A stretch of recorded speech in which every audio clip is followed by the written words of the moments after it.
When we search for a gap, one of the easiest ways to do that is with the scanner. Obviously, you have to find the gap before the bell rings at the end of the day. And there are 390 minutes in the 6.5 hours that the market is open. And so we drop down to 330 minutes, or for example, we can drop down to 210 minutes, which is basically 3.5 hours after the market opens. And that would be noon in Minneapolis because the market opens at 8:30. And so you need to pick some minute value and use that in both the scanner interval and the session that we create, because the process is a two-part process. And in this example here, I am on the Microsoft daily chart. This, as you can see, the last candle traded here is August 21st, 2017. And I'm going to begin on the daily chart and show you, first of all, the first thing we need to do is format the symbol, and that opens up into this window here. And you can see we're on the daily chart, and we need to, it doesn't work daily, weekly, or monthly, so we have to drop down to the minute chart.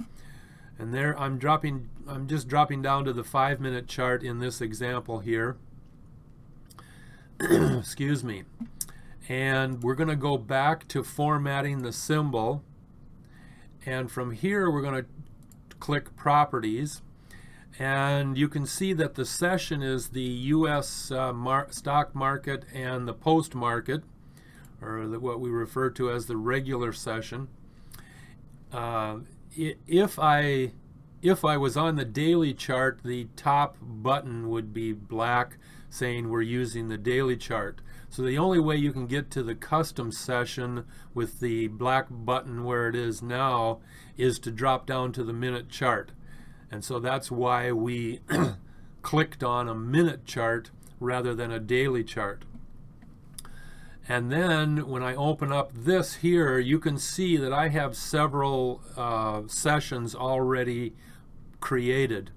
I have the 330-minute session right here, which is basically 2 p.m. Central Standard Time, which is an hour before the closing. The 210-minute chart, which is here, is at noon Central Standard Time. And then, of course, I've got one at 1 o'clock. I also have one here at 2 minutes. In other words, 2 minutes after the open, there is a session that closes. And the scanner works on a closed candle, so you have to have a closed session.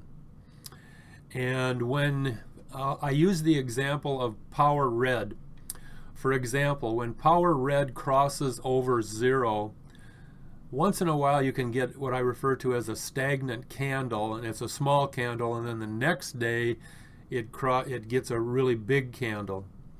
And if that small candle is just like, 0.1 or 0.2 over the line, that's when that will happen. But normally when power red crosses over 0, you get a nice green candle. Likewise, when it crosses under 0, you get a nice red candle. With the 2-minute session, you can literally, in a couple of minutes, 5 to 7 minutes after the market opens, you can identify those stocks that will have a power red crossing over 0, and literally dozens and dozens of other opportunities like that.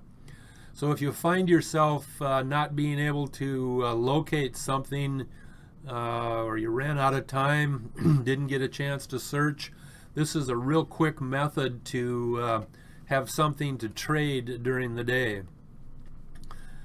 And so you can use the 2-minute chart.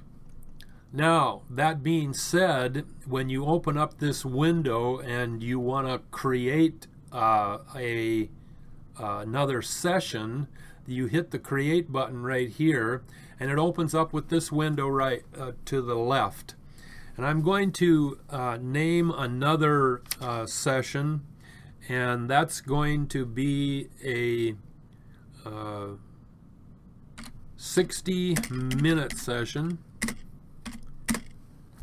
And that will give us a 1 hour after the market opens, this session will run.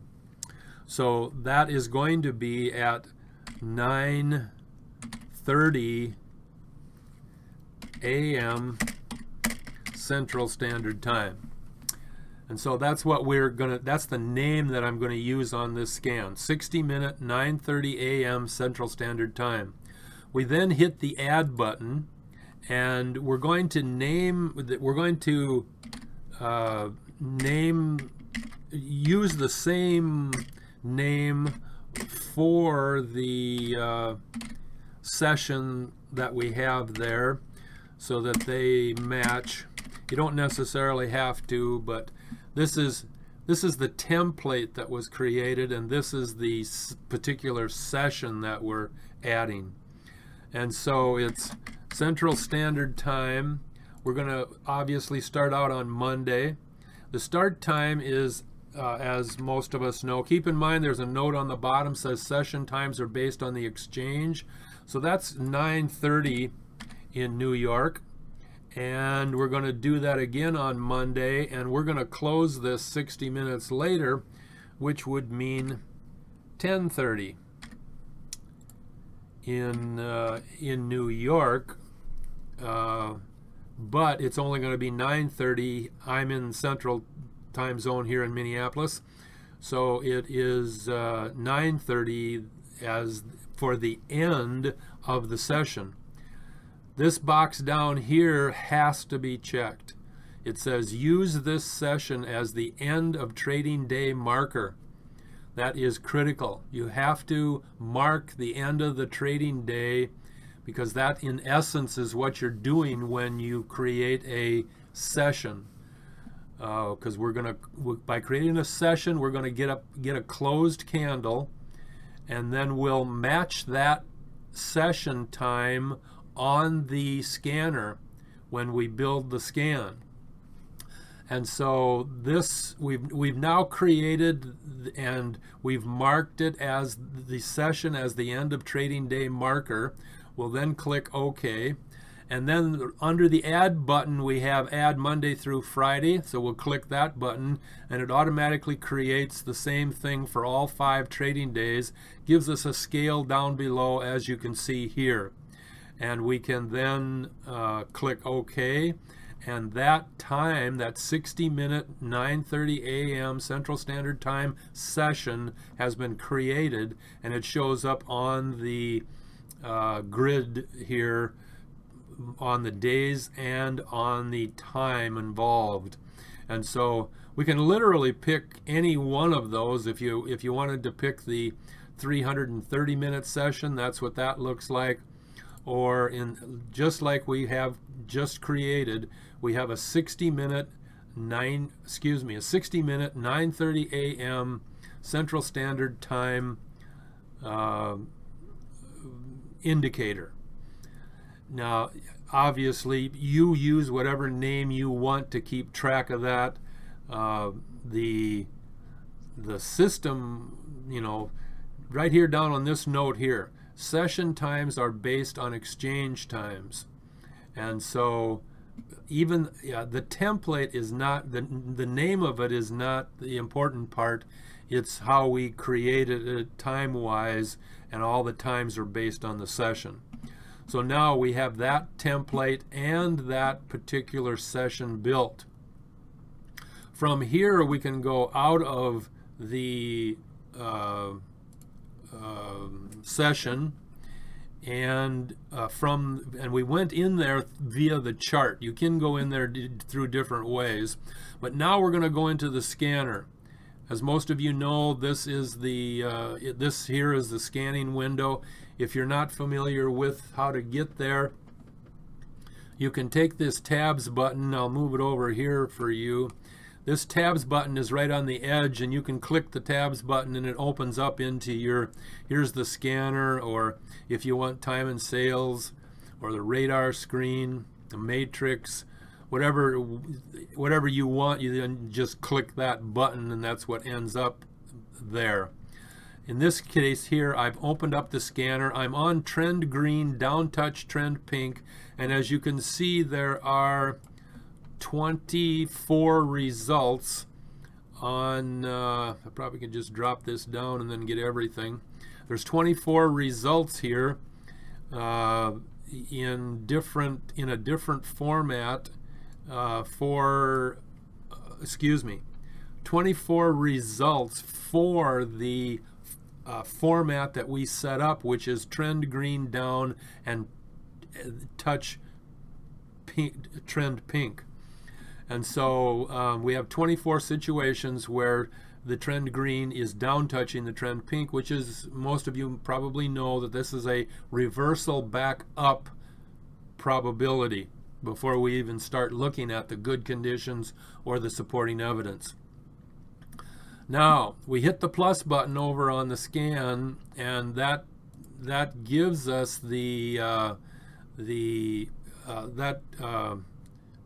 gives us the results, but I am ahead of myself. I got to go into the format first, and then in this particular case here, I've got everything, not everything, but I've got a number of criteria that I've established, and it's not,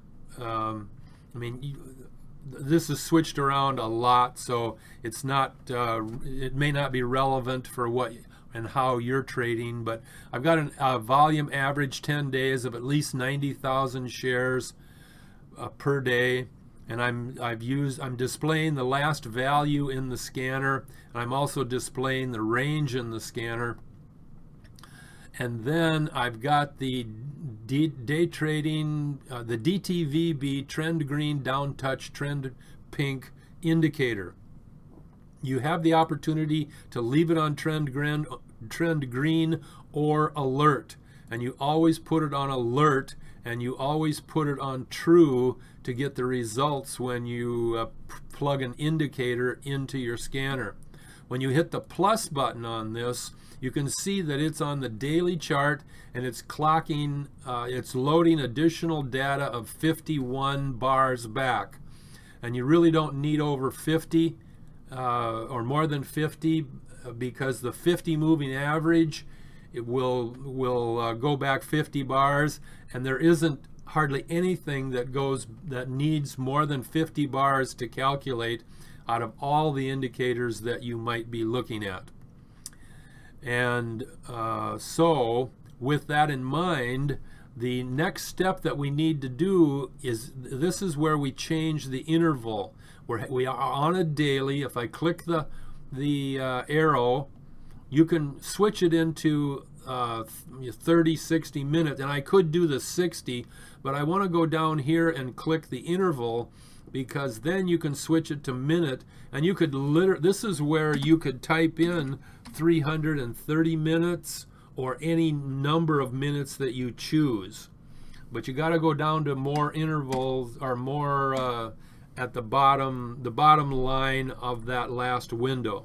And in this case here, we're going to be dealing with 60 minutes from the session that we just created. And so we'll leave it at 60 minutes, and as you can see, 60 minutes showed up in our interval. So this scan runs on a 60-minute interval.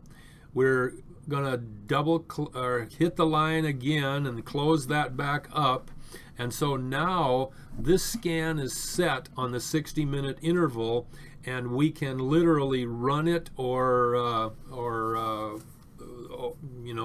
hit the OK button. But then what we want to do is we want to schedule this thing, and we can schedule it daily. And the only requirement that you have to have for running the scan is to run it after you have, number one, you have matching sessions and matching intervals on your scan. You then can run that scan anytime after that interval and session limit. So in other words, at my time, and here on this format scan, you can see the bottom line. It says TradeStation must be connected in order to run a scan, and all times are expressed in local time. And so based on the computer clock, I would then pick a daily, and an hour later would be from 8:30, 60 minutes is 9:30.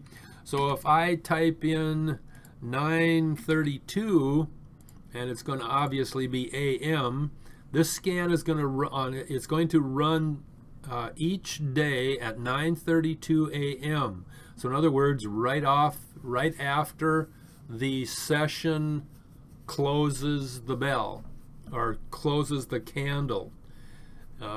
We don't hear a bell or anything, but you can see how we coordinate the session with the scan, and then we run the scan right after the session. Now keep in mind, on that 60-minute interval, you might have 10 different scans that you want. Each one is going to take about 2.5 to 3 minutes, depending on how big they are. And so you can run, upwards of 20 scans per hour real comfortably. And then you can set up some different scans for the next session that you have built. And so then you can punch this button up here as results, and you can print out here. I got save last 130 for my information. So I'm saving quite a bit on this one because I do a lot of additional study on this, because this is trend green down touching trend pink, and so we save quite a few to do historical analysis. And so this is our criteria that we've set up for the scan. I'm going to back out of there now and just comment a little bit about the process that we've gone through. As you know, or as you've seen me do this, you recognize the two parts that are involved. We've got to build that session, and then we have to build that scanner and connect the two together. And I like to be able to, and then, I forgot, this is what the other thing I was going to do. I would then take my chart here, hit Format Scan. I would go to my my setting, and I would change my 5 minutes to 60 minutes. And so now I've got a 60-minute chart that it corresponds with my session, 60-minute session, and my 60-minute scan. And that way you can keep all of those coordinated together. What I'm saying is the candles that you're looking at are corresponding to the information that you're getting from the scans that you run. So it's obviously it's all interconnected, but it's just a powerful system. TradeStation built it, and it's very, very effective for our system, and I'm sure for others out there. But it's a great tool. The sensitive indicators are the heart of the system, and it's because of those that we recognize the arrangements of the indicators that alert us to gaps that occur before the gap occurs. So, fantastic system. We're excited about it. I hope that explains a little bit on the two parts to searching for gaps. because it's fun and it's exciting.